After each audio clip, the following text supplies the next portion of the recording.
네, 발표를 시작하겠습니다. 오늘 주제는요, 강화학습이라는 조금 기존에 저번 주까지 배우셨던 내용이랑은 조금 다른 내용입니다. 좀 큰 범위에서 딥러닝보다는 전체 이제 그러니까 인공지능이란 게 뭐냐, 기계학습이 뭐냐, 이런 큰 틀에서 좀 접근을 해주시면 좋겠고요. 먼저 개요는 이렇습니다. 먼저 이 자료는 사실 지난 1월에 GDG에서 윈터스쿨로서 한번 진행을 했던 바가 있습니다. 그래서 혹시 그 내용을 들으신 분이 계시면은 조금 많이 겹칠 수 있다라는 점 양해해 드리고요. 그 다음에 세션은 보통 세 가지입니다. 이제 강화학습에 대한 기초 이제 접근 개념이라고 생각하시면 되고요. 그 다음에 이거를 이제 저희는 아무래도 공대생이다 보니까 수학적으로 푸는 방법에 대해서 두 번째 세션에서 이야기를 할 거고, 세 번째는 그 중에서 강화학습과 딥러닝이 어떻게 합쳐져 있는지에 대해서 이야기를 드리고자 합니다. 근데 이거 세 개를 오늘 다 지금 짧은 1시간, 아마 1시간에서 1시간 반 사이일 텐데 그 시간 내에 다 말씀드리는 건 조금 어려울 것 같고요. 첫 번째 세션이랑 세 번째 세션, 두 번째 세션도 말씀은 드릴 테지만 좀 이해가 안 간다 싶으면 그냥 건너뛰셔도 상관이 없고요. 예제가 이런 식으로 돌아간다라는 큰 틀만 이해하셔도 오늘 많이 괜찮을 것 같다라는 생각이 듭니다. 그래서 먼저 강화학습 개론인데요. 보통 이제 처음에 인트로를 시작을 하려고 했던 게 강화학습이 이렇게 유명해진 게 언제냐라는 내용인데 바로 알파고입니다. 강화학습, 어떻게 보면 딥러닝에 대한 붐을 일게 만든 게 이 알파고라고도 볼 수가 있겠는데요. 많이 아시다시피 프로 구단들이랑 붙었을 때 5대0, 4대1, 3대0 이런 식으로 거의 다 완승을 했고요. 그 뒤에 이제 알파고들끼리 붙어서도 지금 거의 좀 많이 좋은 성능을 보여주면서 세상에서 가장 어려운 보드게임이라고 평가받는 바둑에서 인공지능이 사람의 실력을 뛰어넘었다라는 부분 때문에 크게 이슈가 된 바 있습니다. 이게 사실 여러분들한테 가장 익숙한 내용이라고 생각이 들고요. 두 번째로는 이제 저희 강화학습 하시는 분들은 이게 사실 익숙할 겁니다. 한 번쯤은 보셨을 것 같다라는 생각도 드는데, 벽돌 깨기 게임. 이게 강학습이 이슈를 몰기 시작을 한 첫 번째 게임이 되겠고요. 아타리 게임이라는 건데, 마찬가지로 우리의 위대하신 구글 딥마인드께서 만든 AI 시스템이고요. 보시면은 이게 지금 사람이 플레이하는 게 아니라 이렇게 기계학습 AI로 학습을 했는데 이렇게 높은 점수를 기록하는 AI 시스템을 만들어줬고요. 두 번째는 아마 이게 좀 더 친숙하실 것 같은데, 마찬가지로 마리오입니다. 마리오에서 이런 학습 과정을 통해서 이게 사람이 직접 컨트롤하지 않아도 사람이 한 것과 같은 이런 플레이를 보여주는 것을 확인할 수가 있었습니다. 마찬가지로 두 경우 다 사람이 기록한 점수보다 더 높은 점수를 보여줘서 이슈를 끈 바 있고요.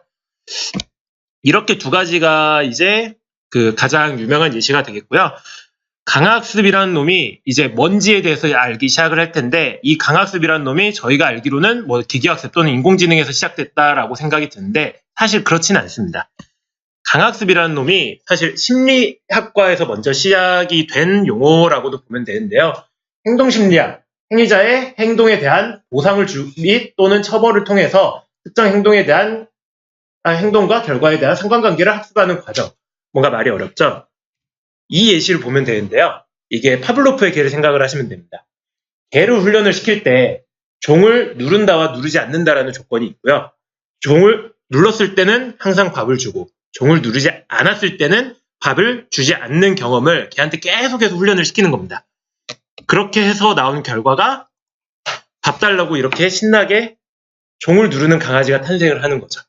이게 바로 강화학습의 기본이라고 보시면 됩니다.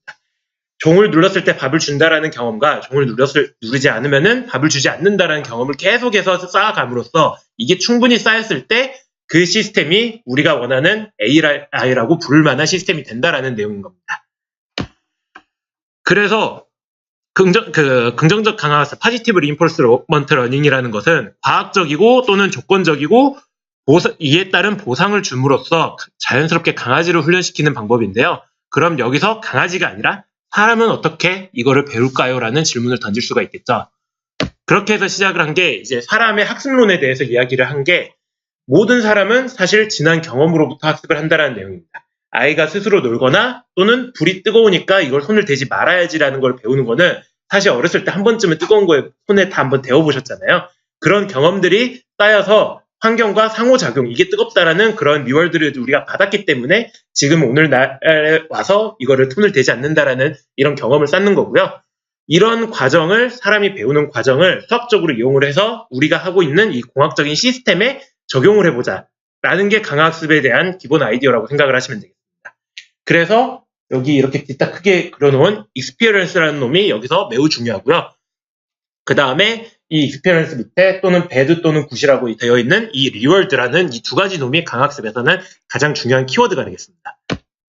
그래서 이제 강학습 큰 개념은 이야기를 들었는데 이제 어떻게 수학적으로 이용을 해야 될지 또는 표현을 해야 될지 이거를 이제 예시 위주로 좀 들어볼까 하는데요. 그 이전에 이제 좀 큰 그림에서 강학습이라는 게 대체 뭐 딥러닝하고는 어떻게 차이가 나고 기계학습에서는 또 어떻게 차이가 나고 인공지능이랑은 또 어떻게 차이가 나는지 그거를 이제 보통 일반적으로 나타내는 그림이 이 그림에 해당합니다. 먼저 인공지능, 기계가 사람을 흉내낼 수 있는 모든 방법을 총칭을 하는 겁니다. 딥러닝이 한정되어 있지 않고요. 뭐 예전에 그러니까 뭐 큰 그림으로서 이제 뭐 패스 플래닝이나 아니면 컴퓨터 비전, 그러니까 사람을 흉내낼 수 있는 모든 알고리즘을 전부 다 인공지능이라고 보시면 되고요. 기계학습은 조금 더 들어가서 여기 통계학적인 부분이 있죠. 이게 키워드입니다. 이 내용 중에서 단순히 어떤 데이터가 들어왔을 때 우리가 케이스 바이 케이스로 이런 경우에는 왼쪽으로 가라라고 이렇게 오더를 주는 거는 인공지능에 속하고요. 근데 이렇게 어떤 데이터가 들어왔을 때 지금까지 들어오는 데이터를 통계학적으로 봤을 때 오른쪽으로 가는 게 제일 확률이 높다라는 그런 통계학적인 분석이 들어가면은 그건 기계학습으로 보시면 됩니다. 그 기계학습 내에 이제 슈퍼바이스드 러닝, 언슈퍼바이스드 러닝이라는 이런 학습 방법에 따라 나뉘고요. 아마 슈퍼바이스드 러닝의 경우에는 전 시간에 많이들 익숙해지셨을 거다라고 생각을 하고요. 강화학습은 이제 여기서 경험에 대한 보상을 기준으로 기계의 성능을 향상시키는 방법의 총칭. 여기서 중요한 거는 경험이라는 놈이랑 잘 안 보이네요. 마우스로. 네. 경험이라는 놈이랑 보상이라는 놈을 통해서 성능을 향상시킨다. 이 멘트를 앞으로 자주 나올 거기 때문에 생각을 해두시면 되고요. 이제 그러면은 인공지능은 사실 그러니까 좀 큰 그림에서 말씀을 드렸고 그러면은 그래도 이제 강학습에 대한 이야기를 우리가 좀 들었다라고 했을 때 기계학습 속에서는 강학습이 뭐다 어떤 차이가 나는지 좀 구분을 할 수 있어야 된다라고 생각을 해서 넣은 페이지거든요. 그래서 지도학습의 경우에는 슈퍼바이스드 러닝, 저희가 지금 지난 시간까지 배운 정답이란 놈을 주고 시스템 상에서 정답이란 놈이 어떤 이제 다른 특정 테스트 데이터가 들어왔을 때 이놈이 나오게 학습을 하는 방법이 지도학습이고 비지도학습은 정답이란 놈 없이 우리가 정답이란 놈, 유의미한 패턴이라는 게 있는데, 그러니까, 어떤 좋은 패턴을 우리가 모르겠지만 그걸 찾아내자라는 내용입니다. 여기서 정답이 없다라는 게 비지도학습의 키워드고요. 강화학습은 여기 밑에 그림에 보시면은 이 슈퍼바이스드 러닝이랑 언슈퍼바이스드 러닝이랑 합쳐져 있죠. 이게 무슨 말이냐면은 지도학습이랑 비지도학습은 라벨을 주냐 안 주냐에 대한 명확하게 구분이 되어 있는 부분인데 강화학습은 라벨을 주고 안 주고라는 중요한 게 아니라 어떤 그 데이터가 시퀀스가 들어왔을 때 이게 좋은 놈이면은 보상이라는 놈을 어떻게 보면 일종의 정답처럼 봄으로써 이거를 좀 더 좋은 시퀀스가 많이 나오도록 그러니까 리월드라는 보상을 줌으로써 그 케이스가 많이 나오도록 계속해서 학습을 시켜 나가는 방법이기 때문에 나중에 이 분야에 대해서 조금 세부적으로 공부를 하시면은 슈퍼바이스드 러닝이지만 강학습인 것도 있고요. 언슈퍼바이스드 러닝이지만 강학습인 것도 있습니다. 그래서 이걸 좀 더 이제 겹치는 부분이 있다라고 오늘은 그 정도만 알고 넘어가시면 될 것 같고요.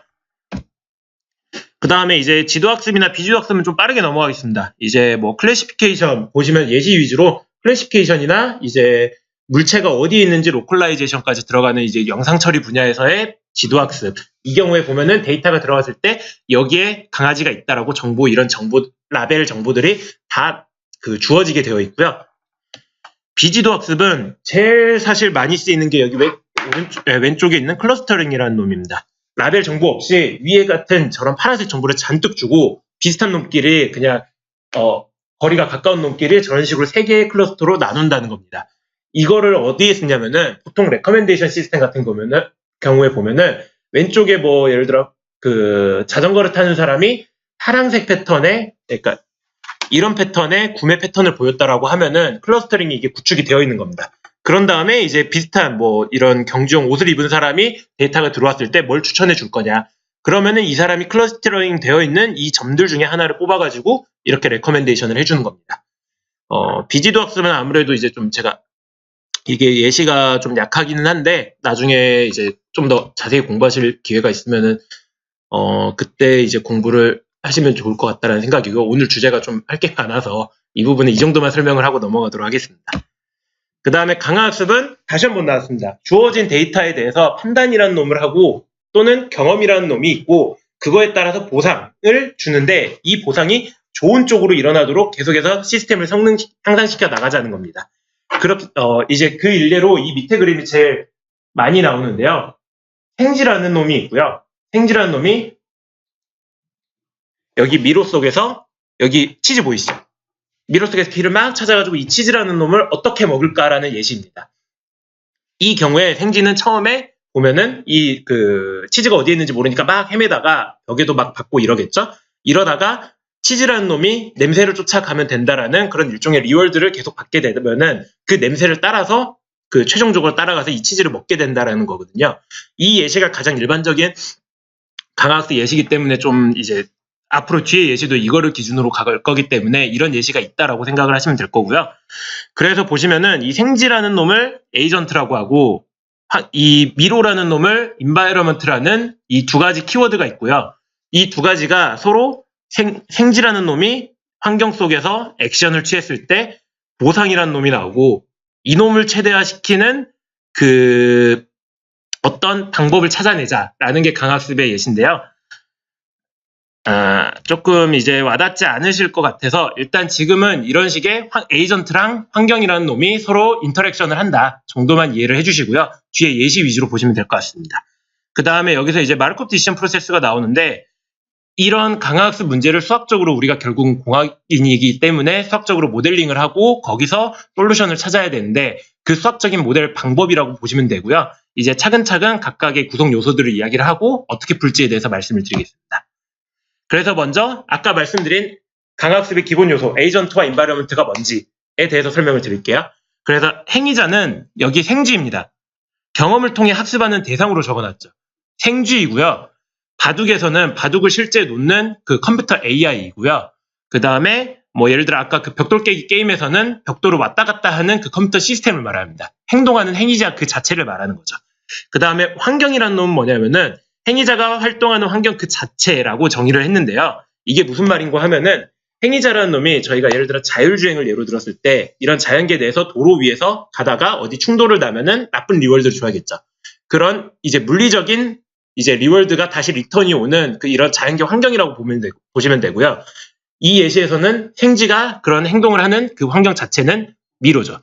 그러다 보니까 미로 및 치즈가 있고 그거에 따른 리월드나 이런 거를 주는 그런 전반적인 자연계 자체를 환경이라고 보시면 되겠습니다. 혹시 질문 있으시면 중간중간에 바로 손 들고 말씀을 해주시면 되겠습니다.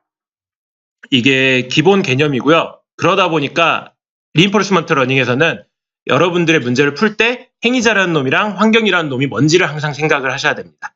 그래서 이제 이런 행동이랑 행위자가 아까 인터랙션을 한다라고 했는데 그 두 가지가 그러면은 환경 속에서 어떻게 정의가 되는지 저희가 MDPS라는 수학적인 모델을 했을 때 그 구성 요소들을 어떻게 정의하는지를 이제 설명을 할 건데요.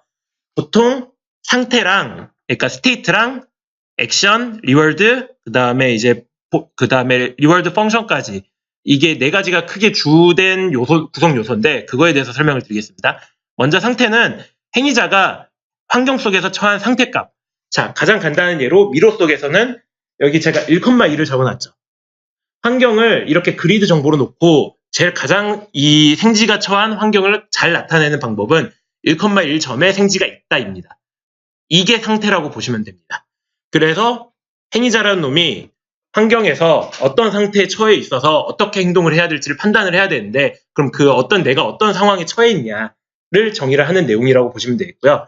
그래서 이 예시에서는 미로 속의 생쥐의 위치 첫 번째 이 왼쪽 예시에서는 1,1 포인트 있으니까 1,1이 스테이트고요. 여기서는 2,4 그 다음에 여기는 4,2 이런 식으로 스테이트 정보를 줄 수가 있습니다. 그 다음에 옵저베이션의 차이는 사실 엄밀히 말하면 스테이트와 옵저베이션은 다른 건데 지금은 그냥 같은 거라고 보시면 되겠습니다.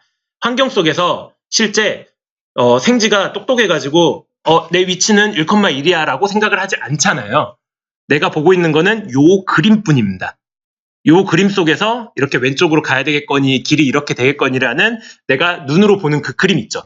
그거를 옵저베이션으로 보시면 됩니다. 그래서 정확한 정의는 행위자라는 놈이, 여기서 저희는 보통 이제 로봇 같은 거를 모델링을 할 텐데, 행위자라는 놈이 환경 속에서 실제 특정 센서를 통해서 측정하는 값 그 자체를 옵저베이션으로 보시면 되고요.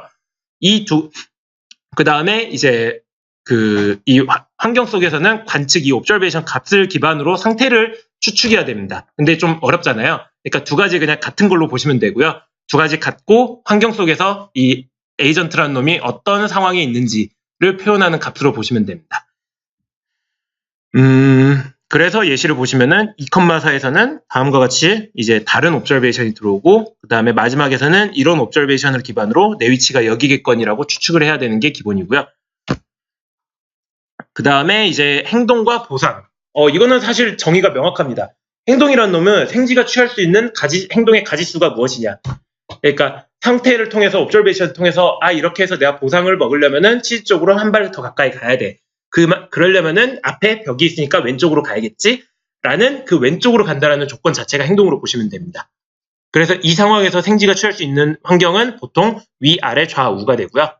그 다음에 보상은 행위자가 행동을 취했을 때 그 경험에 대한 좋냐 나쁘냐에 대한 결과값이잖아요.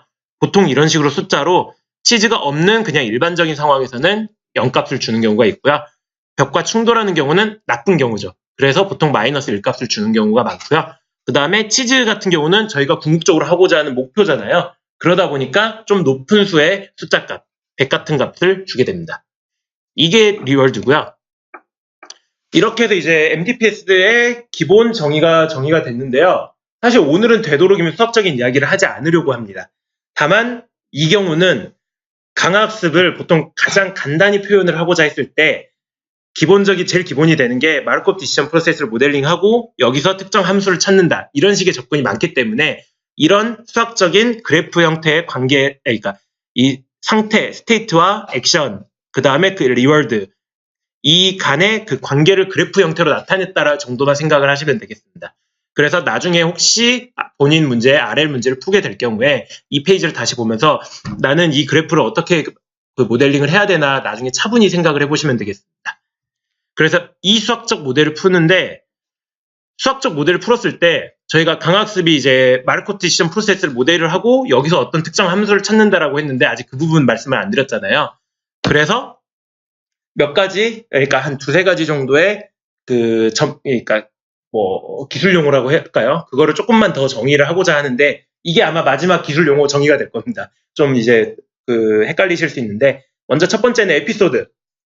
스테이트라는 놈이 내가 1,1이라는 위치에 있고 특정 화면을 보고 나서 왼쪽으로 가야지라고 하는 판단이 왼쪽으로 가면 한 번 더 측정을 하고 또 앞으로 직진이다, 이런 식의 결정을 하게 되잖아요. 그 히스토리를 에피소드라고 합니다. 그래서 스테이트를 하고 액션을 하고 그거에 따른 보상을 받고, 그런 다음에 이제 다음 스테이트에 대한 또 액션 및 보상을 받고, 이제 라지티라고 적은 거는 터미널 스테이트로 해서 최종적인 목표인 내가 치즈에 도착을 했다, 또는 벽에 벽에 들이받아버렸다 라는 그런 이제 그 에피소드의 최종단을 표시하기 위해서 라지티가 들어갔고요.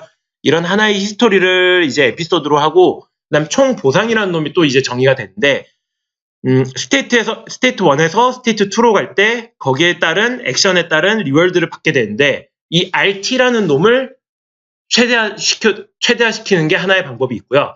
그러지 말고 수학적으로 이게 어려우니까 이 R1부터 R2, R3, 그 다음에 R 터미널까지 이걸 다 더해서 이 총 리월드를 맥시마이즈 시키는 방향으로 학습을 시키자라는 컨셉입니다.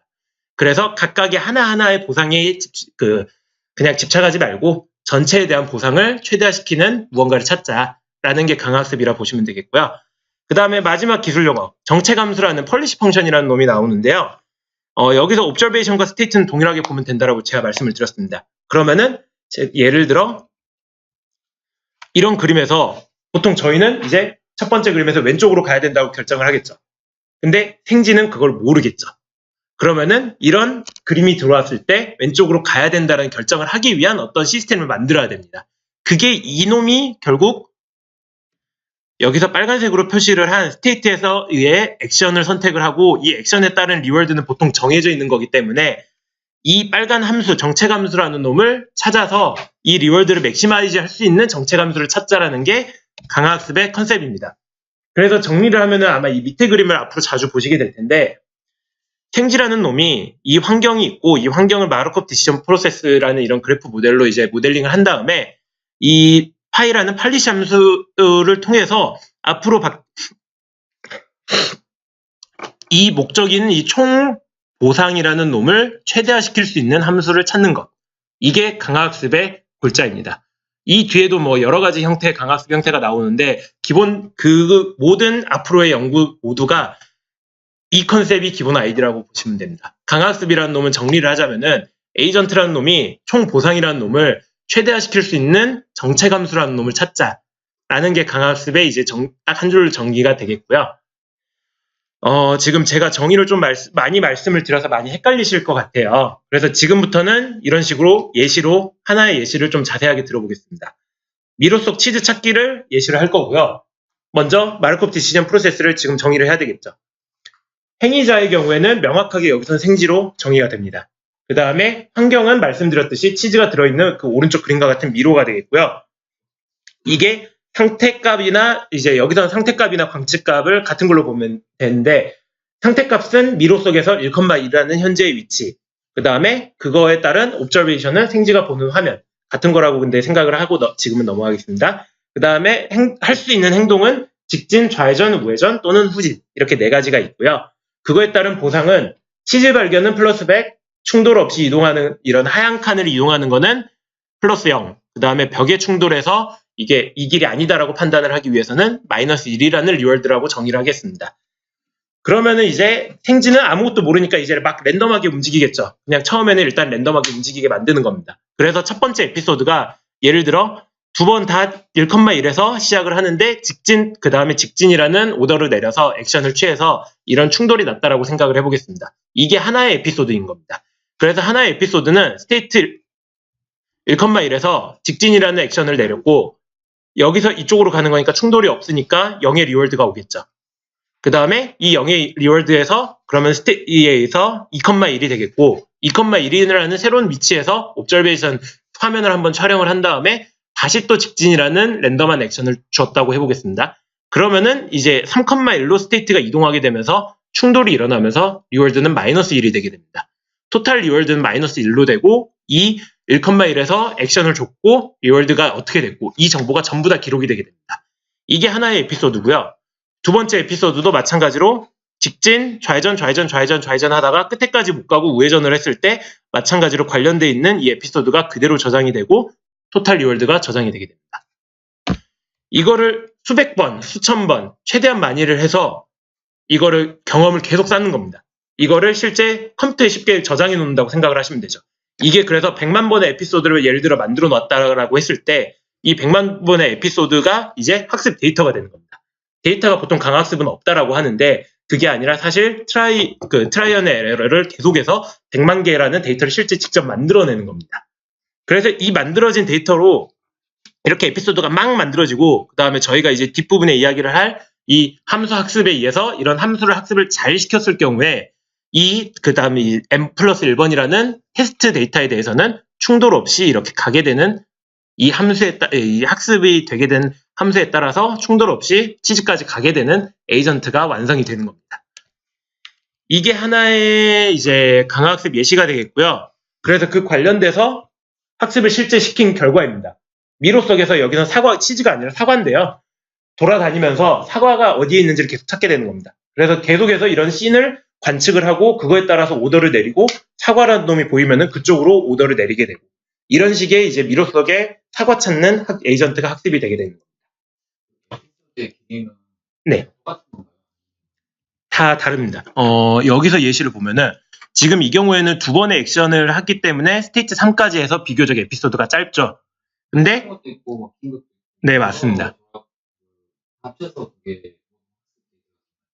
네, 맞습니다. 그래서 어떤 놈은 긴 거고 어떤 놈은 짧은 거고 사실 뒷부분에 정확하게 돌아가는 프로세스는 이거를 하나의 에피소드를 하나의 트라이얼 테스트 데이터로 학습을 시키는 게 아니라 이거를 스테이트, 액션, 그 다음에 리워드, 그 다음 스테이트가 하나의 이제 스텝이잖아요. 하나의 스테이트에서 관측을 했고, 액션을 했고, 그에 따른 리워드. 한 번의 트라이얼에 대한 결과잖아요. 그거를 4개 단위로 쪼개놓는다.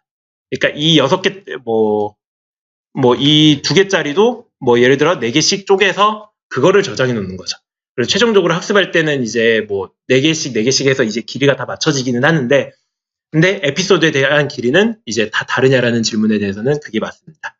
이제 그 쪼개는 과정에 대해서는 아마 뒷부분에 좀 더 자세히 나올 테니까 지금 여기서는 넘어가도록 하겠습니다.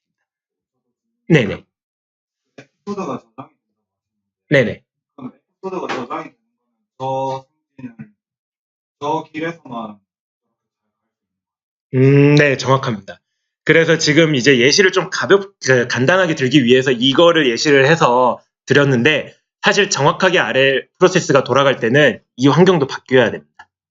그래서 그러니까 이 에피소드에 대해서는 말씀하신 대로 이것만 가지고 학습을 시켰을 때는 이게 이쪽에서 잘 독장을 안 할 가능성이 높고요. 그래서 이거를 위해서 환경도 다양하게 하고 액션도 다양하게 하고 이런 과정들이 나중에 추가가 됩니다. 그 다음 혹시 또 질문 아까 있었죠? 네네.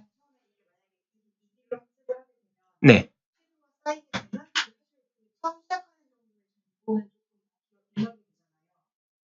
예. 네네네.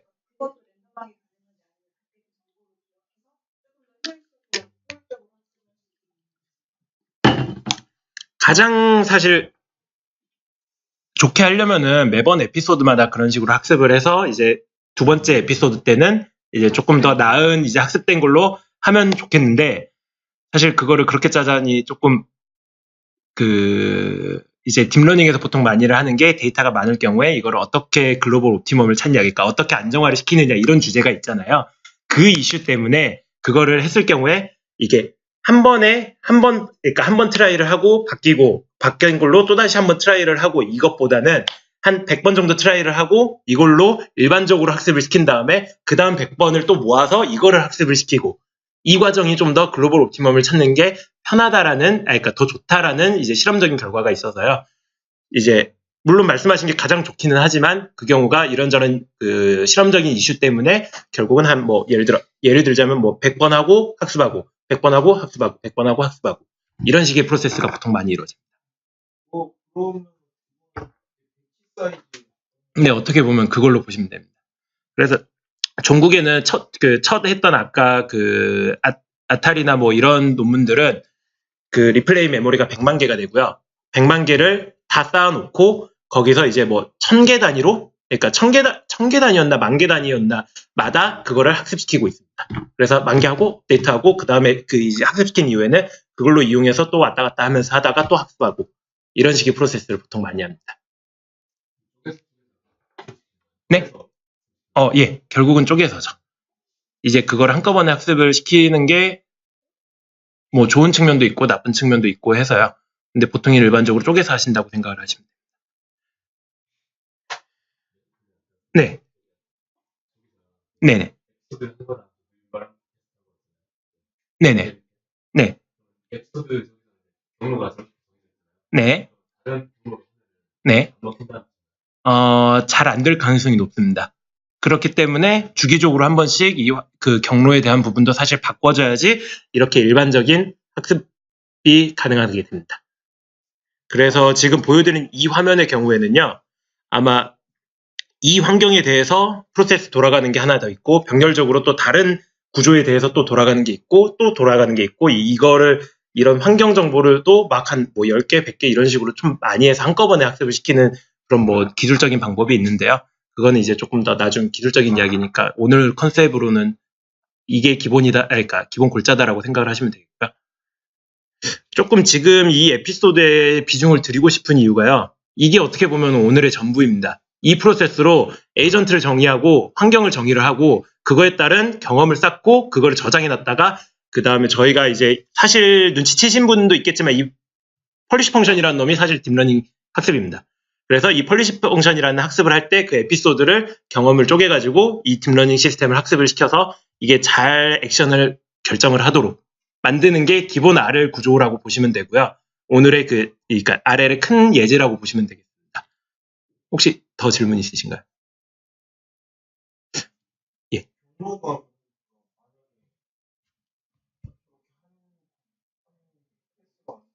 여러 가지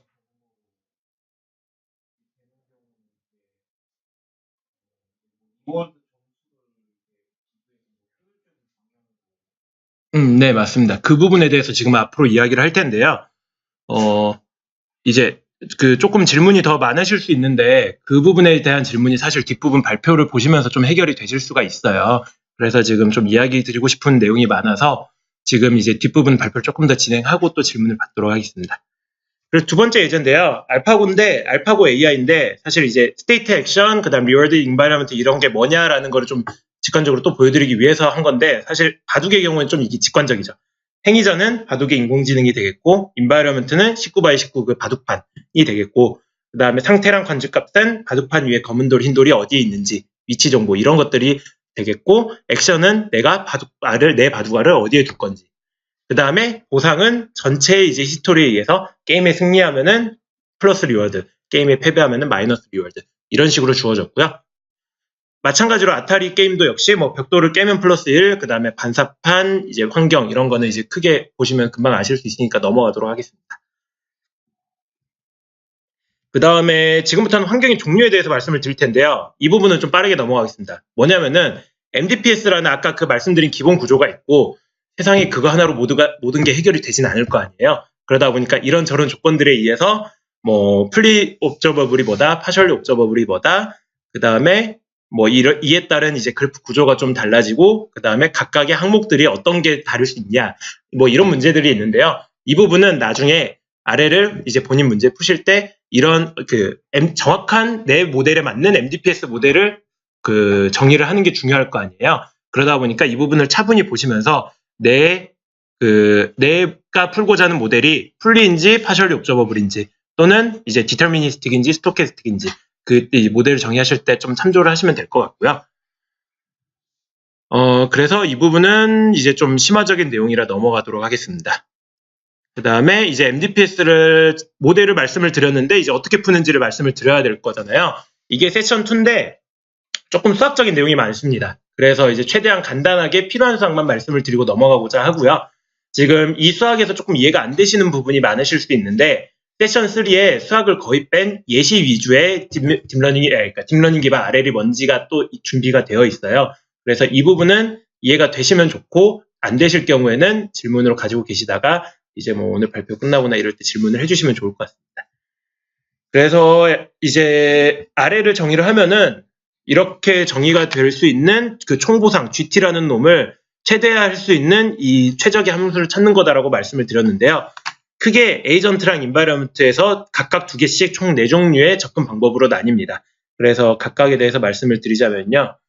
먼저 벨만 이퀘이션이라는 RL 하면 빠질 수 없는 이퀘이션이 하나가 나오는데 보시면은 GT, 그러니까 총 보상에 대한 기대값입니다.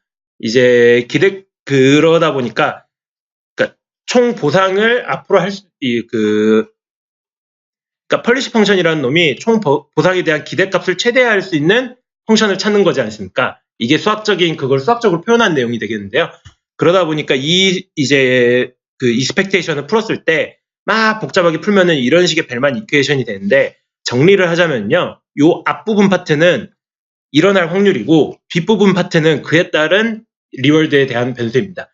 이게 이해가 잘 안 가실 것 같아요. 밑에 예시를 보시면요. 이 2,2의 생지가 있고 여기에서 각각이 이동할 확률은 4분의 1입니다. 그 다음에 뭐 세 번째 이거는 상관이 없고요. 디스카운트 팩터도 나중에 설명할 거니까 상관이 없고요. 그럼 질문을 해서 이 생지가 앞으로 이 스테이트 2.2라는 위치에 있을 때 받을 수 있는 보상이 얼마냐, 우리가 총 보상이 얼마냐를 계산을 해보면은 사실 이 각각이 일어날 수 있는 확률 4분의 1 확률을 곱해주고요. 그 다음에 지금 여기 일어날 변수 이렇게 이동 지금 이게 45면은 위로 가는 거네요. 그러니까 2.2에서 1.2로 갈 때 그 받을 수 있는 실제 리월드랑 그 다음에 이 특정 함수에 의한 그 앞으로의 기대되는 기대값이 45라는 놈이 있을 때 이 기대되는 값의 확률을 곱하고요. 이게 케이스 1 위로 올라가는 경우에 대해서. 그 다음에 액션 두 번째에 대해서는 여기 오른쪽이잖아요. 그래서 0 더하기 0, 그 기대값의 확률을 곱한 거. 이런 식의 간단한 프로세스가 될 수 있는데 결국 이 이퀘이션도 보면은 그 특정 액션에 대한 확률 및 그 다음에 일어날 변수에 대한 곱으로 이루어지고 있습니다. 어떻게 보면 간단한 기대값이 있기 때문에 당연한 내용이라고 볼 수도 있고요. 그래서 이 값을 기반으로 이걸 설명을 드려야 되는데 스테이트 액션 밸류 펑션이라는 어떤 이제 실제 측정하고자 하는 그러니까 저희가 생각을 하고자 하는 펄리시 펑션이라는 놈을 찾자 이건데 펄리시 펑션을 이렇게 바로 찾으면 좋은데 이걸 바로 찾으려면은 어려우니까 밸류 펑션이라는 놈을 정의를 해서 이제 현재 스테이트에서 어떤 특정 액션을 했을 때 받을 수 있는 보상을 추정해주는 함수를 만들자라는 겁니다. 이게 이해가 되실지 모르겠는데 왼쪽의 예시를 기준으로요. 제 마우스에 있는 위치에서 왼쪽으로 가고자 하는 이 액션에 대한 이 함수 리턴 값이 마이너스 18이고요. 이 위치에서 밑으로 갔을 때 그 받을 수 있는 기대값이 리턴해준 이런 함수를 만들었을 때 리턴해주는 값이 마이너스 18 이런 식으로 함수를 만드는 겁니다. 그래서 스테이트랑 지금 내가 있는 위치랑 어떤 내가 왼쪽으로 가면 기대값 얼마 받을 거야 라고 물어봤을 때 답을 해주는 놈을 찾자라는 거죠. 그걸 이제 보통 저희는 큐펑션이라고 하는데 그 함수를 잘 추정해서 어떻게 잘 학습을 해서 요 큐펑션이라는 놈을 잘 추정을 하면은 앞으로 받을 수 있는 기대값을 정확하게 잘 리턴을 해준다라고 보기 때문에 그 값을 기반으로 그냥 최적의 그러니까 argmax라는 위아래 좌우 전부 다 트라이를 해보고 제일 높은 값으로 가자라는 거죠. 좀 간단한 프로세스를 진행을 하는데요. 이제 이 부분이 좀 와닿지 않으실 것 같아서 뒷부분에 예시를 좀 준비를 해놨으니까 그 부분을 이제 말씀을 드리고자 하는데요. 그래서 저희가 접근을 하고자 하는 RL은 펄리시 펑션이라는 놈은 어떤 특정 함수를 만들어 놓고 그 중에서 제일 높은 값을 찾는 argmax라는 이런 간단한 구조를 만들어 놓고요. 저희가 결국 찾고자 하는 놈은 에이전트의 밸류 펑션이라는 내가 지금 위치에서 왼쪽으로 갔을 때 기대값 얼마일 것 같아. 이 함수를 만들자는 겁니다. 그래서 그게 이제 결국 스테이트 액션 밸류 펑션이라는 어떤 Q 펑션을 에스티메이션 하는 펑션을 만들고 이걸 딥러닝으로 잘 만드는 거고요. 그래서 그 값을 기반으로 argmax라는 그 그리디 펑션이 일종인 그냥 다 해보고 제일 높은 놈으로 가자. 이런 기본 전략을 취하고 있습니다. 그래서 이제 예시를 좀 드려보고자 하는데요.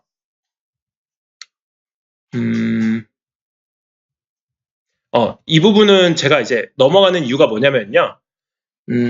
RL은 경험이라는 놈을 쌓아서 하는 건데, 사실 앞에 함수를 전부 다 일어날 확률에 대한 값을 알고 있다라고 하면은 그냥 다 계산해버리자는 일종의 그 옛날 고전 RL에 대한 내용입니다. 그래서 이제 저희가 관심 있는 딥러닝 기반 RL이랑 좀 연관이 없다 싶어서 넘어가는 거고요. 저희가 이제 딥러닝 기반의 RL이 뭐냐라는 부분을 이야기를 하고자 했을 때 이제 보통 모델 프리 메소드라고 하는데 이런 함수를 놓고 마찬가지로 이 기대값 함수에 대해서 풀었을 때 벨만 이퀘이션에 의해서 일어날 확률 곱하기 앞으로의 기대값으로 이제 그 함수가 정의가 되는데 이 앞에 부분을 모르는 게 문제입니다. 그래서 그 모르니까 그거를 경험을 잔뜩 쌓아서 그 경험을 기반으로 통계를 기반으로 하는 추론을 하자라는 게 RL의 이건데 쉽게 생각을 해서 주사위가 있습니다. 주사위를 저희가 보통 균일하게 만들 때 하면은 6분의 1씩 다 되는 거는 모두들 알고 계시잖아요. 근데 저희가 그걸 모른다라고 가정을 했을 때는 주사위를 100번 돌려보고 100번을 통계냈을 때 각 숫자들이 이제 6분의 1씩 떨어지는구나라고 직접 트라이를 하고 통계를 계산할 수 있잖아요. 뒷부분에 이렇게 트라이를 하고 통계적으로 이럴 때는 이렇다라고 계산을 하는 과정이 RL이라고 생각을 하시면 됩니다. 그래서 이게 이제 이 앞에 확률이라는 놈을 모르기 때문에 그거를 경험을 통해서 하는 게 RL이라고 생각을 하시면 되고요. 사실 이 그림을 좀 설명을 드리고 싶은데 스테이트, 액션, 그 다음에 스테이트, 그 다음에 터미널, 그 다음에 각각의 트리에는 이제 해당하는 리월드 이런 식으로 이제 트리 구조로 만들 수가 있습니다. 아까의 그 MDPS, 마르코프 디시전 프로세스라는 놈은 이런 식으로 트리 구조로 알 수 있는데 앞선 방법은 여기에 해당하는 값들을 전부 다 알고 있을 경우에 전부 다 일일이 때려박아서 계산을 하자라는 내용이었고요. RL에서는 경험을 모르니까 이거를 실제 터미널 스테이트까지 다 해보자라는 겁니다. 터미널 스테이트까지 다 해보고 이거를 하나의 경험을 기반으로 업데이트를 하고 그 다음 두 번째는 이렇게 제일 왼쪽 길을 통해서 끝까지 갔다가 다시 또 업데이트를 하고, 그러다 보니까 이제 이제 와닿으실지 모르겠지만 이 모든 가지수, 이렇게도 가보고 여기 갔다가 왼쪽에도 꺾어보고 오른쪽으로도 가보고, 이런 식의 경험이 많으면 많을수록 RLS는 도움이 된다라는 거를 이제 눈치채실 수가 있는데요. 템포럴 디퍼런스는 넘어가는 게 좋을 것 같고, 이게 이제 템포럴 디퍼런스 러닝이라는 게 이제 저희가 궁극적으로 배우고자 하는 큐러닝에 대한 이제 RL 구조라고 보시면 되겠는데요.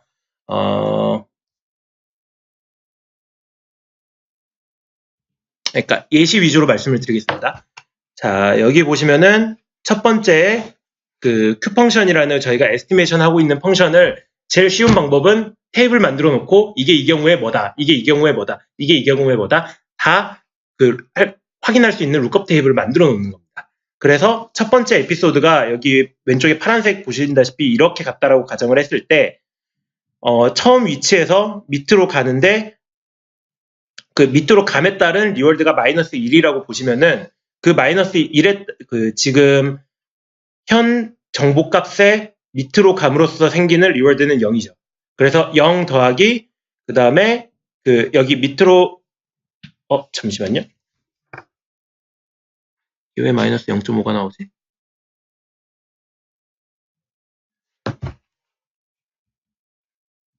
제가 아마 이 알파 값을 2분의 1로 줬을 겁니다. 그러니까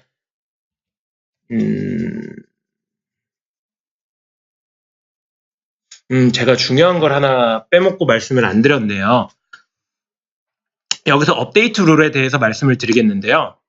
에피소드가 있을 때 에피소드를 기반으로 이 테이블 값을 어떻게 업데이트를 할지, 이 가운데 0000으로 돼 있는 놈을 어떻게 업데이트를 할지도 지금 중요한 내용이잖아요. 그러다 보니까 이런 기본적인 이 업데이트 룰을 쓰는데, 기본 골자는 기존에 있는 정보값이 있고 그거랑 이제 앞으로 트라이얼을 해서 얻어지는 실제 경험에 대한 값이 있죠. 이 두 가지를 비율을 맞춰서 이제 업데이트를 하자라는 겁니다. 그래서 앞부분이 밸류 펑션에 의한 총 보상에 의한 추론값을 이제 업데이트를 해놓는데, 보통 이 알파 값은 0.2를 쓰는데 뒤에 예시에서는 지금 2분의 1을 제가 편의상 쓴 것 같고요. 그 다음에 뒷부분은 실제 트라이얼을 통해서 실제 환경으로부터 리턴을 받은 리월드의 이제 경험에 의한 추정 총 보상값. 그러니까 이 다음 스테이트에서 다음 스테이트에 대한 함수에 값을 넣었을 때 나오는 그 값이 있거든요. 그거를 업데이트를 잘 시키자, 더해서 업데이트를 시키자라는 내용인데, 죄송합니다. 제가 말이 오랜만에 하다 보니까 말이 좀 꼬이네요. 예시 위주로 보면은요. 자, 이게 업데이트 룰인 거죠. 이게 Q 펑션이라는 놈이고, 이거를 계속해서 트라이얼을 계속 하면서 이 식에 의해서 업데이트를 하고 그 값을 기반으로 전체 함수를 찾자라는 건데, 첫 번째로 이제 이거를 초기화를 시키고,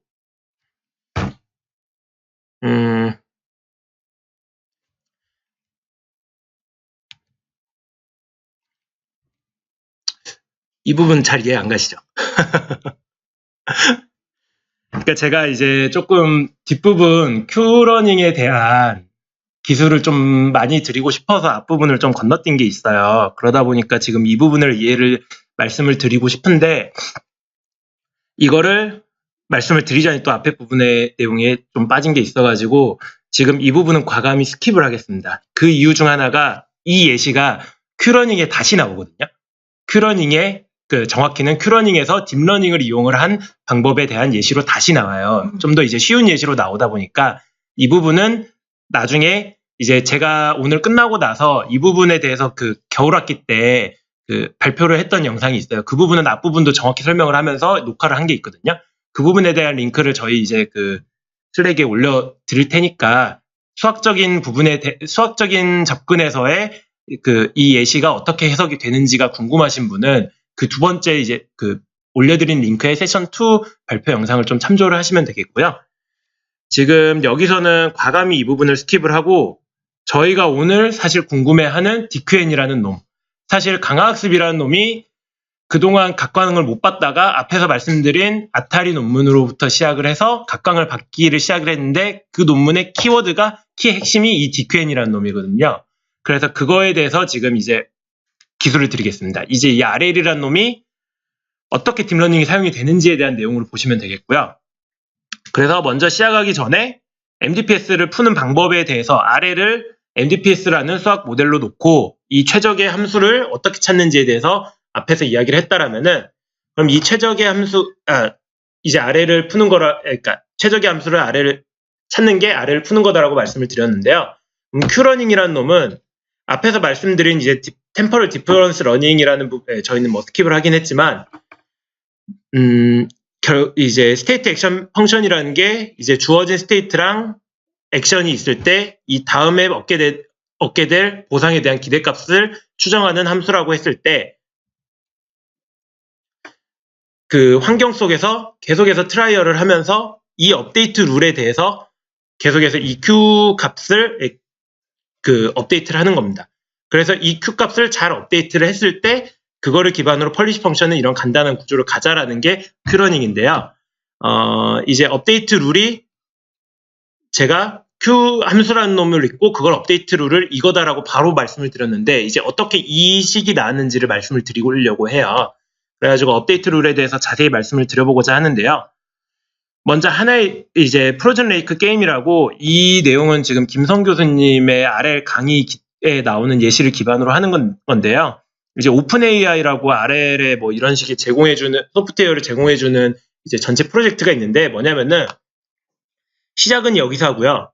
프로즈는 이제 그 상태는 좌표값이라는 이제 1,1 또는 1,2 이런 좌표값이 리턴이 되고 액션은 상하 좌우 그 다음에 상태 처리 확률은 무시하셔도 되고요. 보상이 이제 이 홀이라는 놈에 빠졌을 때는 구멍이다 보니까 마이너스 1이라는 보상이 들어지고 그 다음에 골이라는 놈에는 플러스 1이라는 보상이 들어가게 되는 겁니다. 좋은 보상이라는 거죠. 결국은 스타트에서 골까지 가자라는 게 목표고요. Q러닝이라는 놈의 기본 골자는 가운데 있는 이 Q 펑션 있죠. 테이블을 놔두고 커닝 페이퍼를 놔두고 이게 이쪽으로 갔을 때 보상 얼마 받을지 커닝 페이퍼를 놔두고 그 커닝 페이퍼를 보고 이동을 하자라는 겁니다. 그게 이제 이 Q 펑션이라는 Q 이 세타라고 정의가 된 이 함수고요. 이제 이 함수를 기반으로 이게 잘 학습이 됐다라는 가정하에 이 업데이트 룰에 의해서 학습이 됐다라는 가정하에 이제 펄리시 펑션을 이렇게 스텝을 밟는 겁니다. 그래서 이걸 설명드리면 다시 템포럴 디퍼런스를 말씀을 드려야 되는구나. 이 업데이트 룰이 기본 룰이 이게 어떻게 되냐면요. RT는 RT 플러스 1은 아까 스테이트에서 액션한 다음에 리월드가 이 스몰 RT로 지금 정의를 했었거든요. 실제 환경이라는 놈에서 가서 벽에 부딪히면 환경이라는 놈이 마이너스 1이라는 보상값을 주는데 그 값을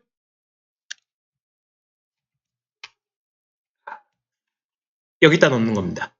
그리고 이 뒤에 거에 대한 의미가 뭐냐면요.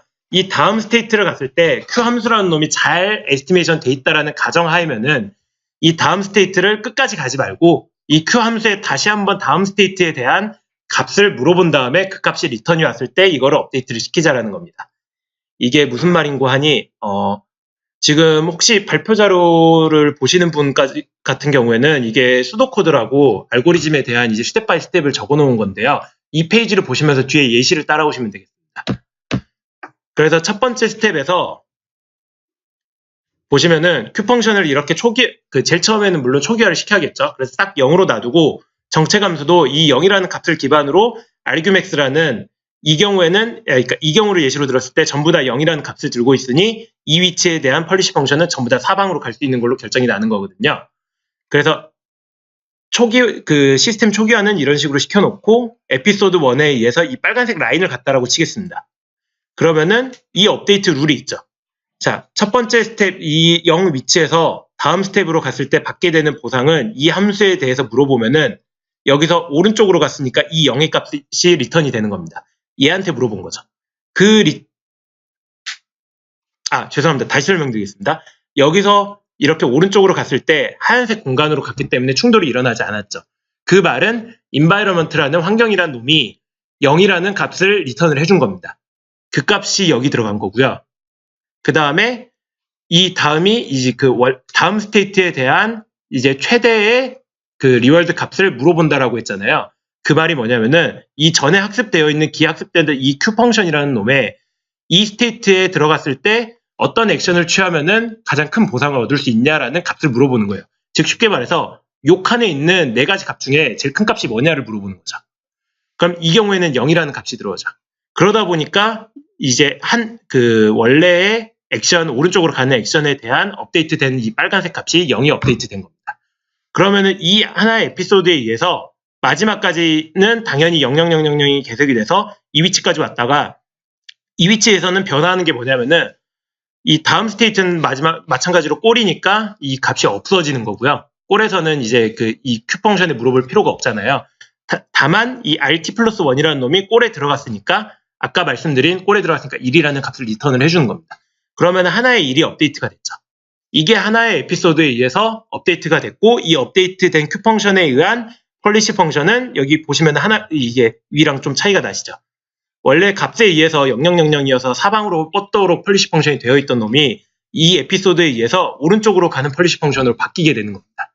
이렇게 해서 에피소드를 하나를 업데이트를 하고요. 이게 에피소드 두 번째에 의해서는 두 번째 에피소드 어떻게 운이 좋아서 잘 트라이얼을 했다가 이 밑에 빨간색 라인으로 갔다라고 생각을 해봅시다. 그러면은 이 전에 함수 값은 요 값을 기반으로 하고요. 마찬가지로 여기까지 가기 전까지는 전부 다 0이기 때문에 주어지는 값이 업데이트가 0이 되겠죠.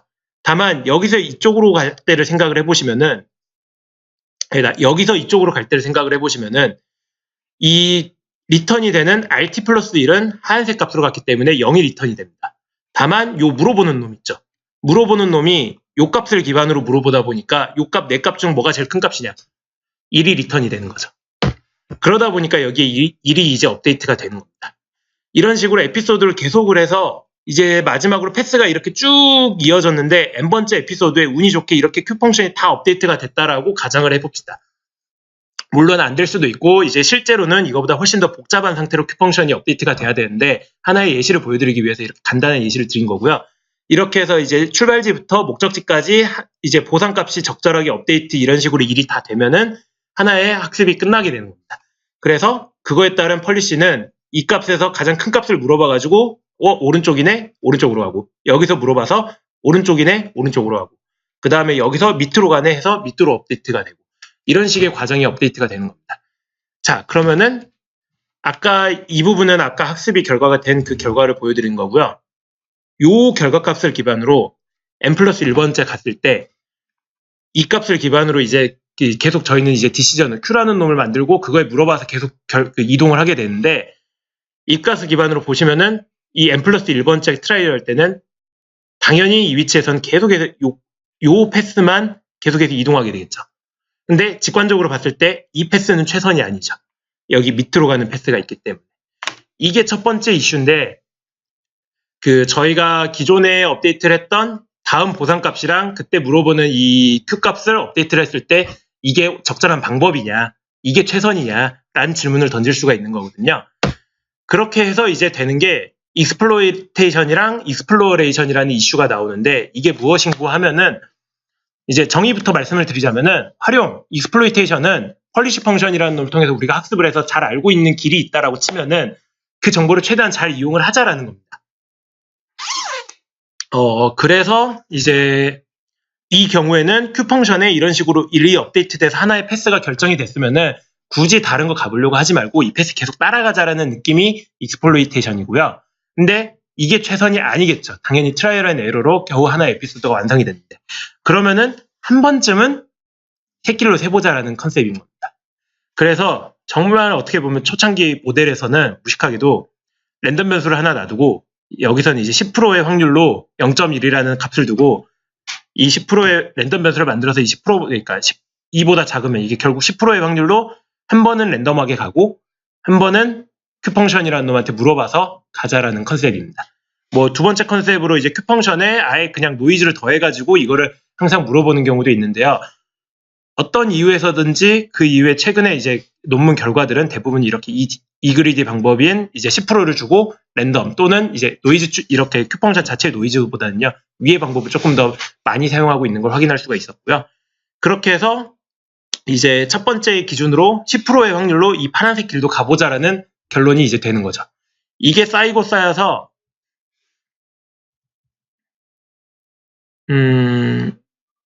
이 예시를 보면 되겠는데요. 일단은 그래서 수도코드가 여기 제가 색을 칠해놨는데 이그리디 방법의 기반으로 액션을 선택하고 수행하자라는 한 가지 업데이트 exploit and exploitation 이슈에 대한 그 보안 방법이 발생을 하게 되는 겁니다. 그래서 이 부분이 사실 중요한 것 중 하나가 딥러닝이라는 게 많은 경우를 최대한 많은 데이터를 학습을 시켜야 되는 이유가 한 가지 경우를 학습을 시키면 오버피팅이 일어난다라고 하잖아요. 이게 너무 한 길만 판다라는 내용이랑 동일한 겁니다.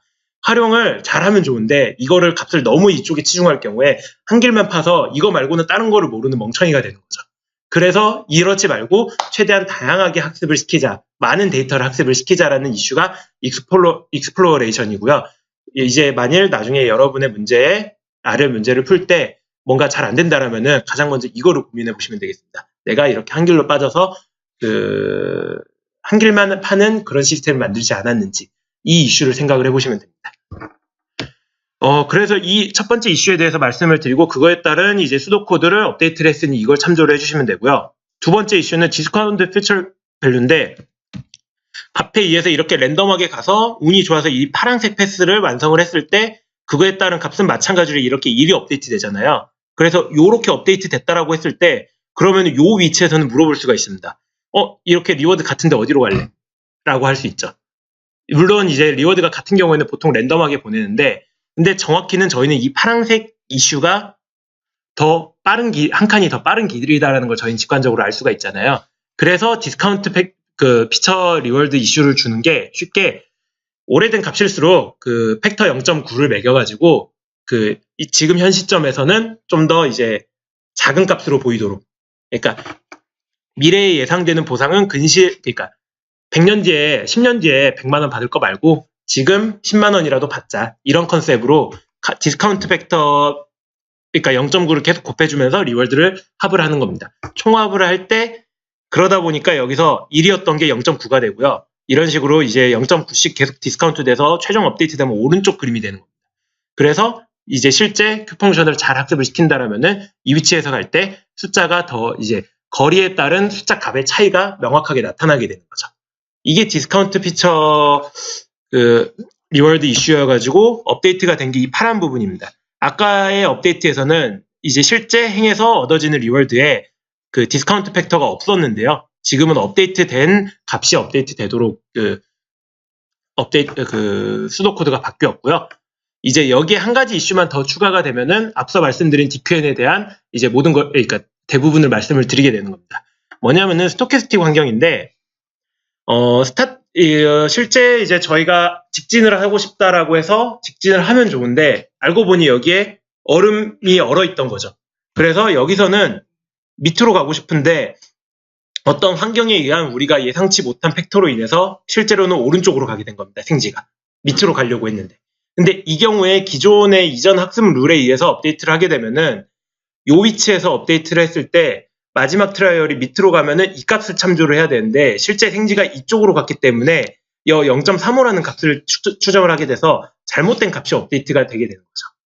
그 이유가 뭐냐면은 이 큐 펑션을 업데이트를 시킬 때 이 R 값과 S'이랑 A'에 대한 이 값이 이 다음 스테이트에 온전히, 그러니까 지금 내 현 상황이 어떤지는 상관을 안 하고 다음 상황에 내가 어떤 상황에 처했냐에 대한 값에 대한 리턴 값이잖아요. 다음 위치에 대한 리워드 값이고 다음 위치에 대한 큐 펑션에 대한 그 리턴 값을 지금 업데이트를 하고 있으니까 잘못 업데이트가 된다는 거죠. 그래서 하고 있는 게 잘 학습되고 있는 기존의 큐 펑션을 버리지 말고 보통 이 알파가 0.1이라고 말씀을 드렸는데 지금 이 현재 업데이트된 값이 0.5 제가 예시를 좀 잘못 드렸네요. 그러니까 여기 왼쪽 밑에 보면은 아까 보여드린 요 큐펑션 테이블이 있잖아요. 이걸 기준으로 요 위치에서 이제 다음번 트라이얼을 했는데 밑으로 가려고 했는데 오른쪽으로 가는 사태가 발생을 하는 겁니다. 그러면은 요 Q 값을 가지고 이제 기반으로 업데이트를 해야 되잖아요. 근데 기존의 방법에 의해서는 이제 밑으로 가려고 했는데 다음번 오른쪽으로 이동을 했으니까 그 주어지는 보상은 0인 거고요. 그 다음에 이 오른쪽으로 이동한 값에 의해서 디스카운트 벡터 해가지고 뭐 어떻게 지지고 볶고 더한다고 한들 이 0.53이 곱해지게 돼서 0.48이 더해지게 되는 거죠. 전혀 엉뚱한 값이 업데이트 된다라는 내용은 동일하고요. 근데 이제 원래 있던 값에 대한 참조값을 주자라는 겁니다. 이게 뭐냐면은 원래 잘 학습된 이 왼쪽 밑에 이 Q 펑션이 있으면은 이 Q 펑션에 대한 값에 0.9 이걸 참조를 해서 0.9를 곱해서 이걸 더한 게 이제 여기서 나온 0.5가 0.9가 곱해진 거고요. 그 다음에 여기서 이제 잘 학습된 Q 펑션 말고 이제 실제 경험을 통해서 받은 리월드 0이라는 값과 그 다음에 이 경우에는 이제 그 오른쪽으로 간 거 되니까 0.53이 되겠죠. 실제 잘못 행해지긴 했지만 그거에 따른 리월드 값이 0.53이 되니까 이 값에 대한 업데이트가 이제 업데이트를 하자라고 했을 때 이게 크게 그러니까 이 0.48처럼 말도 안 되게 변하는 게 아니라 0.58처럼 잘못 행해진 트라이얼이지만 그거에 대한 비중을 작게 업데이트를 하기 때문에 이런 우리가 의도치 않은 뭐 잘못 가는 상황이 발생을 하더라도 Q 펑션이 잘 업데이트가 될 수 있다라는 내용을 담고 있습니다. 이 이슈 때문에 지금 Q 펑션 업데이트에서 기존의 값을 기반으로 업데이트를 하는 이 앞에 파라미터 값이 추가로 늘게 됐고요. 그러다 보니까 이제 더미 이 수도 코드가 이제 최종본이 이렇게 나오게 됩니다. 모든 이제 실제 알고리즘 R 관련해서 기본적인 R 코드를 짜고 싶으실 때 이거를 참조를 하시면 되고요. 테이블이라는 놈을 놓고 초기화를 시킨 다음에 환경이라는 시스템 내에서 트라이얼을 해서 관련된 스테이트, 액션, 리워드 값들을 받았을 때 그 값에 의해서 이제 이런 상태 업데이트 룰에 의해서 계속해서 업데이트를 하는 겁니다. 이걸 10만 번, 100만 번, 1000만 번 해서 그거를 다 학습을 시켰을 경우에 여기서 주어지는 이 Q 값이 최적의 패스를 리턴을 해주는 최적의 그러니까 보상이라는 놈을 최대화해 줄 수 있는 값을 리턴해 주는 함수가 만들어지는 거죠. 이게 RL의 이제 DQN에 대한 기본 아이디어라고 보시면 되겠고요. 이거는 영어 버전이고요. 지금부터 이제 말씀을 드린 게 제가 지금 딥러닝에 대한 이야기를 하나도 안 했죠. 예. DQN은 RL은 하나의 트라이얼 앤 에러를 통해서 어떤 인공지능 시스템을 만드는 하나의 프레임워크라고 보시면 되고요. Q 펑션은 이제 여기서 나오는데 아까는 4x4였으니까 제가 16칸짜리 Q 펑션을 만들었습니다. 근데 이게 40x40 또는 100x100 실제 환경으로 가면은 너무 복잡하다라는 겁니다. 이거 실제 컴퓨터의 메모리에 넣으려면은 웬만한 컴퓨터로는 메모리 터져서 이거를 전부 다 학습을 시킬 수가 없다라는 거죠. 너무 복잡을 하니까 그러지 말고 이런 테이블 대신에 아까 테이블이라고 했던 그 4x4 그 칸을 딥러닝 네트워크로 만들자라는 겁니다. 그래서 딥러닝 네트워크를 잘 쌓아서 인풋이 그 스테이트랑 액션이 들어왔을 때 알맞은 Q 값을 내주는 함수를 만들고 그 앞서 말씀드린 에피소드를 쌓아서 학습을 시킨다라는 그 과정을 이 딥러닝 네트워크에 학습을 시키는 게 DQN이라고 보시면 되겠습니다. 그래서 이제 뭐 한 가지 이거는 좀 그 트릭인데요. 계산의 편리성을 하기 위함이고요. 원래 앞서 말씀드린 Q 펑션은 스테이트랑 액션이라는 놈을 놓고 값만 받았잖아요. 근데 이제 딥러닝 아마 좀 실용적인 측면에서의 접근일 것 같은데 그러지 말고 스테이트 넣고 액션 값을 4개 다 그러니까 위, 아래, 좌우로 갔던 그 4개 값을 한 번에 리턴을 해주자라는 겁니다. 어차피 지금 스테이트를 기반으로 액션은 이제 우리가 선택하는 하나의 그 디터미니스틱한 값이고 그거에 따른 값이 나오는 거기 때문에 왼쪽보다는 오른쪽으로 구조를 쌓자라는 겁니다. 그래서 여기서 알아두실 부분은 나중에 DQN을 쌓으실 때 스테이트라는 놈을 인풋으로 놓고 액션이라는 놈을 아웃풋으로 두는 딥러닝 시스템을 나는 학습을 시킬 거다라고 생각을 하시면 되겠습니다.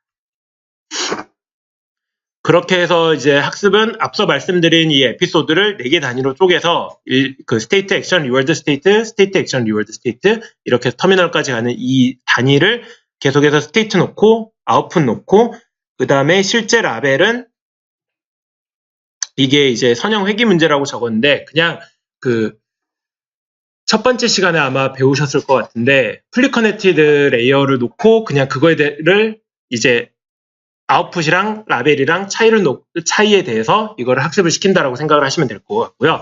이제 주어지는 값을 봤을 때 아웃풋은 이제 저희가 학습을 그냥 리턴 값이니까 이제 크게 개념치 않으셔도 될 거고, 근데 라벨 값은 이제 실제 받은 실제 환경으로부터 오는 그 리월드 값이랑 그다음에 저희가 말했던 그 기존의 큐 펑션에 의해서 물어봐서 리턴되는 이 값을 라벨처럼 생각을 해서 이 둘의 오차를 줄여 나가자라는 겁니다. 그래서 보시면은 이제 큐 테이블에서 업데이트 룰이 이런 식으로 됐지 않습니까? 잠시만요. 제가 이거를 함수를 적어 놓은 게 있었는데, 네, 그래서 최종적으로 선형회귀 문제에서는 실제 함수를 통해서 리턴되는 값이랑 그 다음에 이거를 라벨처럼 생각을 해서 주는 그 오차값에 대한 이제 그 코스트를 줘서 학습을 시키면 되고요. 그거를 이제 코스트 펑션을 정의하기 위해서 아까 뒤에 거를 말씀을 드렸고요. 보시면은 지금부터 말씀을 드릴 거는 이제 사실 좀 심화적인 내용인데 간단히 말씀을 드리자면은 DQN이라는 하나의 RL 프레임워크는 딥러닝 시스템이 들어가지 않은 거고요. 단순히 큐테이블을 딥러닝 시스템으로 바꾼 거잖아요. 어떻게 보면 간단하다고 볼 수 있는 아이디어가 왜 학습이 되지 않았냐라고 되면은 생각할 수가 있는데, 그동안 이게 이슈를 각광을 못 받던 이유는 그 신경망 발산 문제라고 정의가 되는 뭐 데이터 상관관계, 신경망 안정성 문제 이런 식으로 정의가 되는 문제인데, 이게 뭐냐면은 신경망이 그 프로세스를 테이블로 해가지고 구조를 간단하게 짰을 경우에 제대로 된 Q값을 못 내주는 겁니다. 실제 Q테이블을 통해서 0.45라는 값을 내줘야 되는데 신경망은 아무리 학습을 시키고 해봐도 0.45라는 값을 안 내주고 뭐 1이라는 값을 줄 수도 있고 0이라는 값을 줄 수도 있고 학습이 제대로 안 된다는 거죠. 그래서 뭐 이런 이슈들에 의해서 이제 학습이 제대로 안 됐다라는 것만 생각을 하시면 될 것 같고요. 그 문제가 이제 뭐냐, 왜 학습이 되지 않았냐라는 관점을 봤을 때 첫 번째 신경망 발산 문제는 너무 비슷한 데이터, 네, 말씀을 드리겠습니다. 그래도 말씀 안 드리고 가기엔 좀 중요한 문제라 말씀을 드리자면요. 그 에피소드가 지속되게 지금 보면은 거의 비슷한 그림이죠. 이게 앞서 제가 에피소드를 이렇게 순차적으로 전부 다 나눴는데 여기에 들어오는 이 데이터가 첫 번째 그림이고 두 번째 블락을 나눴을 때 이 데이터가 마찬가지로 비슷하기 때문에 실제 여기서 직진을 간다 해도 얼마 못 갈 거 아니에요. 이 그림이 또 들어오는 거죠. 비슷한 그림이 너무 연속되게 들어온다라는 겁니다. 이게 데이터 상관관계라는 문제인 건데 선형회귀 문제를 아마 첫 시간에 배우셨을 걸로 생각을 합니다. 그래서 예를 들어 전체 데이터는 이 빨간색 파란색을 합한 전체에 대해서 y는 x라는 값을 선형회귀를 내야 되는데 이게 파란색 값만 들어오게 되면은 신경망은 y는 ax 플러스 b라는 파란색 값으로 잘못된 놈을 아웃풋으로 내버린다라는 거죠. 그렇기 때문에 값이 이상하게 나온다는 겁니다. 그래서 이거에 대한 해결책은 이거를 순차적으로 넣지 말고 이 전체를 아우를 수 있는 랜덤하게 샘플링을 해서 넣자라는 방법인데 이건 뒷부분에서 말씀을 드릴게요. 그 다음에 신경망 안정성 문제는 자, 저희가 학습시키고 싶어하는 코스트라는 놈이 앞에 있고요. 그러니까 나온 결과값이 있고요. 그 다음에 그 라벨이라는 놈은 고정이 돼 있어서 저희가 나오는 결과값에 대한 그 코스트를 이제 구하게 되는데 보통 라벨은 고정되어 있어야 됩니다. 근데 보시면은 여기에 똑같이 Q 펑션이 들어가 있죠. 그래서 요거를 학습시키기 위해서 이 코스트에 의해서 신경망을 학습을 시켰더니 이놈이랑 같이 변해버린다는 겁니다. 변화량이 2배가 되는 거죠. 이것 때문에 신경망이 제대로 한 점으로 코스트가 최소화되는 그 방향으로 학습을 하지 못한다라는 문제가 있습니다. 이런 두 문제 때문에 그동안에 이제 테이블을 신경망으로 바꿔도 제대로 된 결과값을 못 내줬었고요. 이 문제를 처음으로 해결한 게 앞서 말씀드린 아타리 문제부터 해가지고 그 다음에 알파고 문제도 이 문제로 해결을 했고요. 그 컨셉에 대해서 말씀을 드리자면은 먼저 첫 번째는 더 좋은 신경망을 쓰자라는 겁니다. 앞서 말씀드린 이런 간단한 구조가 아니라 이런 간단한 2칸짜리 구조가 아니라 실제 이미지 처리다 보니까 이제 2012년도에 알렉스넷이라는 CNN 시간에 아마 나왔을 텐데 이런 신경망을 쌓아서 학습을 시킬 경우에 좋은 결과를 보여줄 수가 있다. 실질적으로 이게 구현 가능하다라고 보여주는 첫 사례거든요.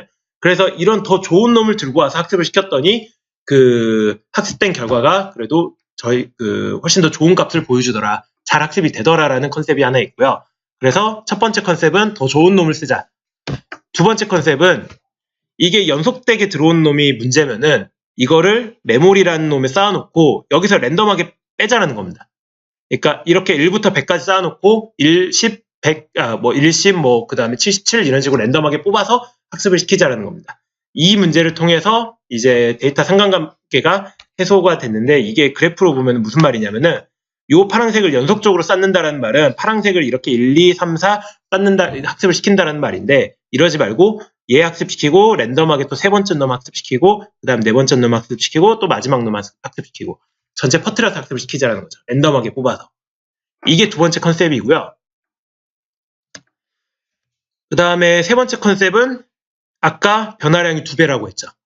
그러면은 변화량을 2배가 아니라 1배만 만들자라는 컨셉인데 뭐냐면은 똑같은 신경망을 실제 우리가 학습시키고자 하는 놈이랑 그 다음에 타겟 신경망이라고 하는 버퍼를 만들어 놓는 겁니다.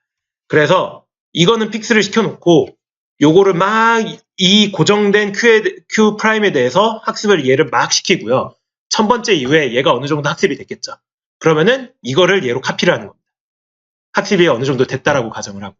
그러니까 이게 쉽게 말해서 이제 옵티마이제이션 문제에서 보통 두 가지 파라미터를 최적화를 시키고 싶을 때 이게 동시에 하면 안 되니까 하나 고정시켜 놓고 하나 쫙 학습시키고 얘 고정되면은 또 얘 학습시키고 이런 방법을 많이 쓰거든요. 그 컨셉으로 보시면 됩니다. 2개 만들어 놓고 하나 학습시키고 복사하고 하나 또 학습시키고 또 복사하고 이런 식의 과정을 통해서 했더니 신경망이 이제 그 안정되지 않았던 문제가 해결이 됐다라는 부분이죠.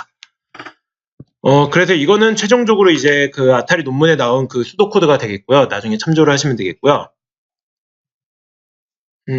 그래서 이제 마지막 단계입니다. 폴리시 베이스 그 어프로치라고 해서 뭐 왓츠 넥스트라고 돼 있는데 컨셉은 앞에서 말씀드린 거는 기본적인 초창기 모델의 DQN이라는 거고요. 그 다음에 아까 말씀드릴 때 Q펑션이라는 놈을 이제 이렇게 말씀을 드렸습니다. 밸류 펑션이라는 놈을 잘 학습시키면은 Q펑션이라는 놈은 그냥 다 해보고 제일 높은 놈으로 가자. 근데 그럼 그 다음 질문은 그럼 이게 정말 최선이냐? 다 해보고 높은 놈으로 가는 게 맞느냐? 얘까지 딥러닝으로 학습시키면 더 최적의 방법이 있지 않겠느냐? 라는 컨셉인데 이 부분은 나중에 RL에 관심이 있으신 분이 있으면은 좀 심화 과정이다 보니까 나중에 직접 찾아보시거나 저한테 질문을 주셔도 되고요. 오늘의 이제 마지막에 결과를 보여드리고 싶은 게 앞서 오픈 AI 주소를 제가 말씀을 드렸거든요. 거기에서 제공되고 있는 이 결과입니다. 그래서 이 환경 안에서 얘네를 피하는 게 목표인 겁니다. 그러니까 맞으면은 마이너스 1의 리워드를 받고 피하면은 피하는 시간에 따라서 플러스 1의 리워드를 받는 게임인데요. 왼쪽이 이제 DQN이고 DQN 저희가 처음에 말씀드린 Q테이블이라는 놈을 만들어 놓고 물어보면서 피하게 됐던 그 방법이고요. 그 다음에 폴리시 그레디언트 방법까지도 학습을 시킨 게 오른쪽 결과인데 결론적으로 말씀을 드리자면은 폴리시 그레디언트까지 사용을 한 방법이 더 성능이 좋게 나왔습니다. 그래서 이제 최종 시스템으로 이제 오늘 말씀드린 프레임워크를 사용을 할 경우에 이런 게임 위주긴 하지만 AI 시스템을 만들 수 있다라는 말씀을 드리고 싶었고요. 준비한 발표는 여기까지입니다. 이게 사실 RL이 수학을 빼고 말씀을 드리는 게 좀 쉬운 방법은 아니어서 어떻게 오늘 말씀드릴까 고민을 하다가 최대한 예시 위주로 그 다음에 이그젬플 위주로 좀 말씀을 드리고자 하였는데 어떻게 도움이 되셨는지는 모르겠고요. 언제든지 이제 궁금하신 실제 RL을 사용하실 기회가 있으면은 제게 질문을 주시면은 제가 좀 더 자세히 시간을 내서 말씀을 드릴 수 있을 것 같습니다. 그리고 마지막에 이제 크게 서머리 한 번만 하고 이제 질문을 받고자 하는데요. 정리를 하고자 하자면은 사실 RL을 했을 때 가장 많이 나오는 놈은 RL을 설명할 때 가장 확실한 그림은 사실 이거거든요. 환경이란 놈은 보통 여기서 저희가 설계를 하는 게 아닙니다. 보통 기본적으로 저희가 이런 환경에서 RL 시스템을 만들겠다라고 이렇게 접근을 하기 때문에 자율주행 같은 경우도 자율주행 이제 환경은 보통 기본적으로 제공되어 있는 시스템을 많이 쓰고요. 대신 이제 거기서부터 이제 리월드나 이런 거를 적절하게 잘 모델링 되어 있는 환경 하에서 리월드를 받겠다 이거죠. 저희가 설계할 거는 에이전트를 설계를 할 때 RL이라는 접근은 보통 이제 밸류 펑션이라는 놈이 있고 폴리시 펑션이라는 놈이 있는데 RL의 기본 골자는 보상이란 놈을 최대화할 수 있는 펄리시 펑션을 찾자라는 놈인데 바로 펄리시 펑션을 찾으면 어려우니까 밸류 펑션이라는 보상을 지금 내가 받을 보상이 얼마인지 내가 내일 당장 일당 얼마 받을 거냐라고 하는 함수를 만들어 놓고 얘를 잘 학습을 시키면은 펄리시 펑션은 얘한테 물어봐서 그래 그러면은 지금 할 수 있는 액션 4개 중 제일 큰 보상이 뭐야 물어본 다음에 그대로 수행을 한다라는 게 RL의 기본 골자라고 보시면 되겠습니다. 그래서 이제 딥러닝 그다음 마지막으로 딥러닝이 사용된 시스템은 이 밸류 펑션을 어떻게 그러면 잘 학습을 시킬 거냐 조그만 최소한의 노력으로 잘 학습된 시스템을 만들 거냐라는 관점에서 이제 DQN이라는 게 나왔고요. 그래서 이제 이 전체 이 프레임워크에 의해서 이제 환경 속에서 트라이얼을 하고 그거에 따른 보상이나 이런 거를 경험을 막 쌓아놓고 이런 데이터를 만들어서 이 딥러닝이라는 밸류 펑션이라는 놈의 학습을 시킨다라는 게 RL의 기본 트레이닝 과정이 되겠습니다. 그래서 오늘 발표 드릴 내용은 여기까지가 되겠고요.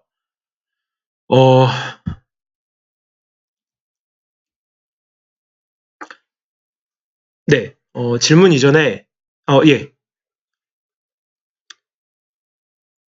질문 주십시오.